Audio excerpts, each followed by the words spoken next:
आमेर विधानसभा से लोकप्रिय विधायक हैं। मैं आदरणीय डॉक्टर सतीश पूनिया साहब से निवेदन करूंगा, चूंकि आपकी एक बैठक है, आपको पधारना पड़ेगा, इसलिए मैं पहले ही आपको आमंत्रित करता हूं और आप पधारें और अपना संबोधन दें। आदरणीय सतीश पूनिया साहब। सभी को प्रणाम, नमस्कार। मैं सबसे पहले जो मुझे देख पा रहे हैं, सुन पा रहे हैं, उन सबको वीर शिरोमणि महाराणा प्रताप जी की जयंती की शुभकामनाएं देता हूं। उनको श्रद्धा से याद करता हूं। आज हमारे साथ विशेष रूप से जुड़े श्रद्धेय भगवान सिंह साहब, जयपुर के सांसद आदरणीय रामचंद्र बोरा जी, अभी हमारे साथ जुड़े केंद्रीय मंत्री आदरणीय गजेंद्र सिंह जी, आदरणीय भंवर सिंह जी, डॉक्टर शैलेंद्र जी, और हमारे यहाँ कहा जाता है कि निरंतरता ये जीवटता का हिस्सा है। मैं भाई प्रेम सिंह जी को इस बात के लिए धन्यवाद दूंगा कि महाराणा प्रताप जयंती समारोह समिति के जरिए, जिसका मुझे अनेकों बार व्यवहारिक रूप से हिस्सा बनने का सुअवसर मिला, हम सब जानते हैं कि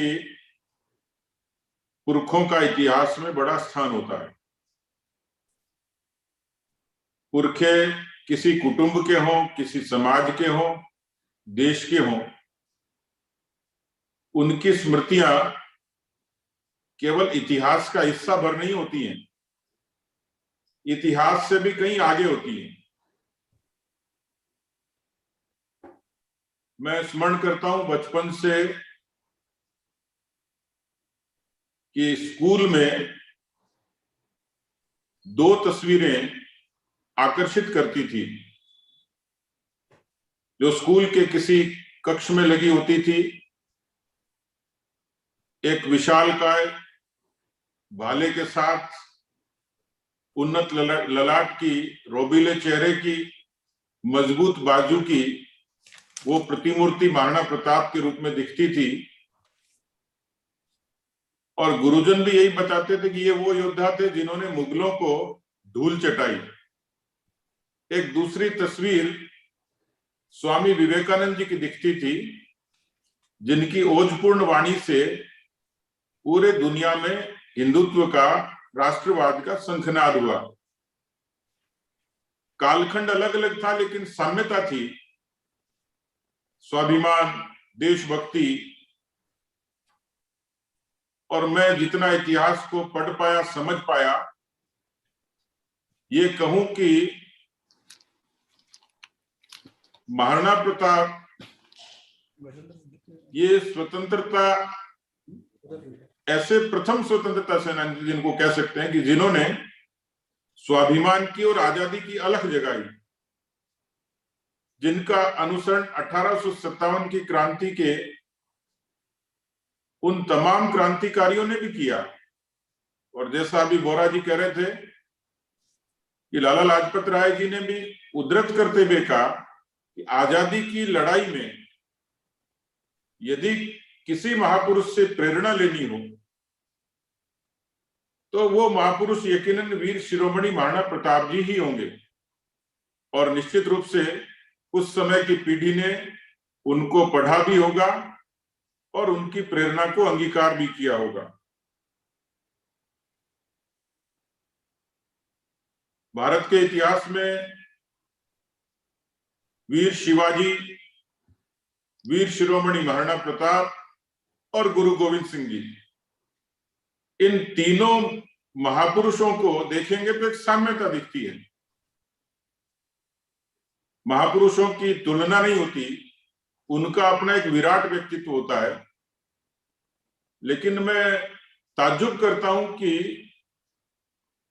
केवल और केवल देश के लिए, अपनी मातृभूमि की रक्षा के लिए, उसके स्वाभिमान के लिए राजसी वैभव त्याग दे, वो वीर शिरोमणि महाराणा प्रताप थे।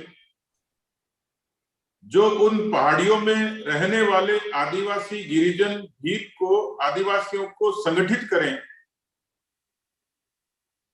और मुझे ताज्जुब हुआ कि ये सब करते करते भी उन्होंने संस्कृत का संरक्षण किया और खेती की परंपरा को भी जीवंत रखा।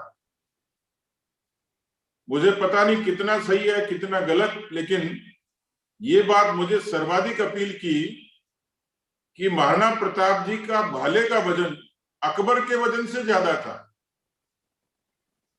प्रतिबद्धता में तो निश्चित रूप से वजन था ही, लेकिन ये बात वास्तव में रोमांचित करती है कि उनकी जो तस्वीर और प्रतिमूर्ति देखते हैं वो सहज आकृष्ट करती है। मुझे लगता है कि जैसी पहले भी चर्चा हुई, महापुरुषों का इतिहास ये किसी भी समाज की, किसी भी देश की छाती होते हैं। किसी देश का समृद्ध इतिहास ये नई पीढ़ी को प्रेरणा देता है। आज इस बात की आवश्यकता ज्यादा लगती है। ये दिगर बात है कि भारत में जब वैचारिक संघर्ष होता है तो कई किस्म के इज्म में बैठ जाता है, लेकिन महाराणा प्रताप जी का वाद तो राष्ट्रवाद था, स्वाभिमानवाद था। फिर ऐसी क्या परिस्थितियां हुई कि इतिहास के साथ छेड़छाड़ करने की कोशिश हुई? ये क्या हुआ कि उनकी महानता को किसी मुगल से तुलना करने की कोशिश की गई? इसलिए महाराणा प्रताप जी की वीरता का कोई शानी नहीं था, उनके शौर्य का, पराक्रम का। मैं उनको श्रद्धा से नमन करता हूं और देश के उन इतिहासकारों को जिन्होंने महाराणा प्रताप जी की जीवनी को, उनके संघर्ष को अपनी लेखनी से प्रमाणित तरीके से लिखा, मैं उनका भी अभिनंदन करूंगा कि जिन्होंने देश और राज्यों के पाठ्यक्रमों में महाराणा प्रताप जी की महिमा को नई पीढ़ी को पढ़ने के लिए प्रेरित किया। और आज मैं खुद सौभाग्यशाली मानता हूं, एक अच्छा अवसर जिसको मैं आप लोगों से साझा करना चाहूंगा कि आज ही अयोध्या की पावन स्थली पर सरयू के तट पर